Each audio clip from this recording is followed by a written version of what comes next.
Commencement of business. What is meant by commencement of business under the Companies Act 2013?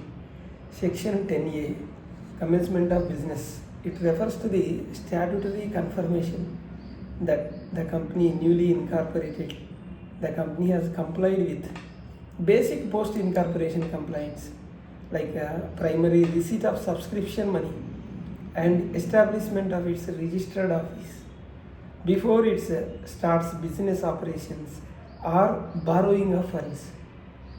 Section 10A makes this declaration mandatory for certain companies. What companies are required to comply and which companies are required to comply with this Section 10A, commencement of business. The company is incorporated on or after 2nd November 2018 and company is having a share capital because we are attaching subscription sheet, bank statement that the company has, subscribers have subscribed to the MOA. So the companies must file a declaration of commencement of business before starting business or exercising borrowing of funds. Are companies without share capital required to file INC-20A? No. Companies incorporated without share capital are not required to file INC-20A. However, they must still comply with other post-incorporation requirements under Companies Act. So what is the form INC-20A? INC-20A is an E-form filed with the ROC to declare that subscribers to the memorandum have paid the agreed subscription money and the company has verified its registered office. So this form acts as a legal permission for the company to commence its business. So what is the time limit? Is there any time limit to file INC-20A? INC-20A must be filed within 180 days, 180 days. 180 days from the date of incorporation. So failure to file within the period attract penalties and may even lead to strike off the company. Can the company start business before filing INC-20A? No. The company cannot commence business activities or borrow money until filing of INC-20A and taken on record by ROC. Any business activity prior to compliance, so prior to filing of INC-20A may be treated as a statutory violation. What conditions must be fulfilled before filing INC-20A? Before filing INC-20A, the company must ensure first subscription money is received from all subscribers to the MOA and registered office is established and verified as per Section 12. Both conditions are mandatory and non-negotiable.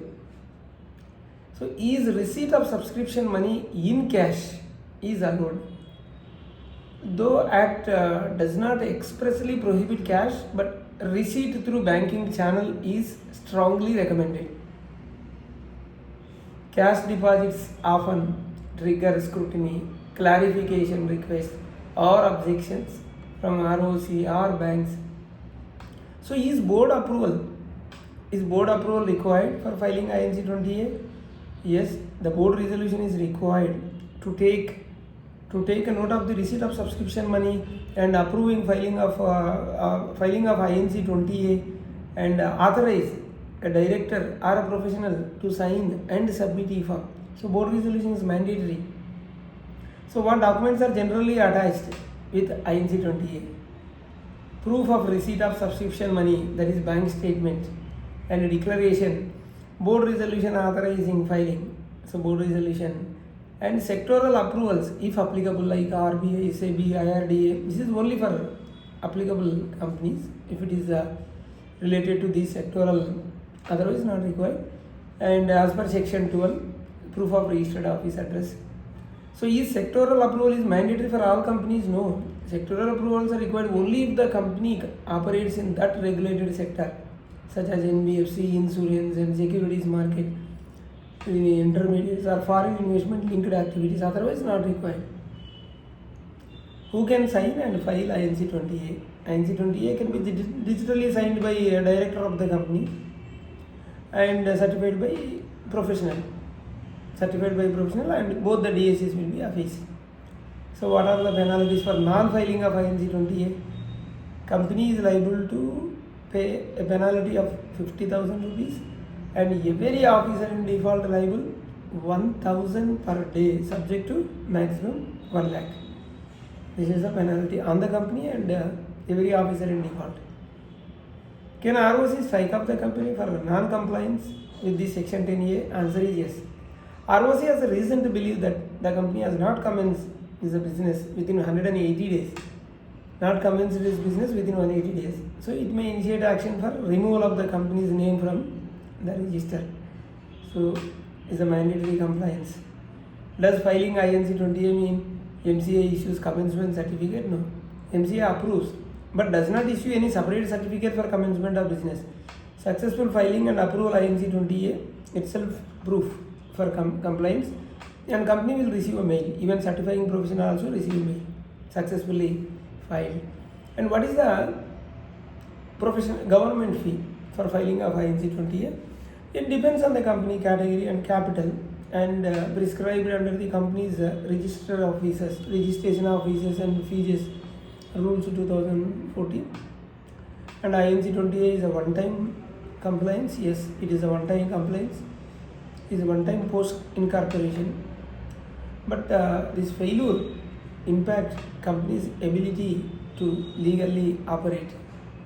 So what compliance follow after filing INC-20A? After commencement, the company must comply with regular compliances like annual filings, AOC 4, MGT 7, MGT 7A as applicable, and statutory registers maintenance, and board meetings and AGMs, other laws such as income tax, GST, labor laws. So INC-20A is applicable to LLPs? Answer is no. Section 10A applies only to companies, not LLPs or partnerships. Section 10A of Companies Act. Why is Section 10A considered as a critical compliance? Because Section 10A acts as a regulatory filter against the shell companies, ensuring that only entities with genuine capital commitment and operational readiness enter the business ecosystem, because they have to attach proof of subscription and bank statement and address proofs. This is what about Section 10A of Companies Act 2013, Commencement of Business, INC-20A form in detail. Hope you are clear. We have two channels, RR Corporates and other channel, RR Legal Talks. So please do subscribe, hit the bell icon so that you will not miss my latest videos. Bye.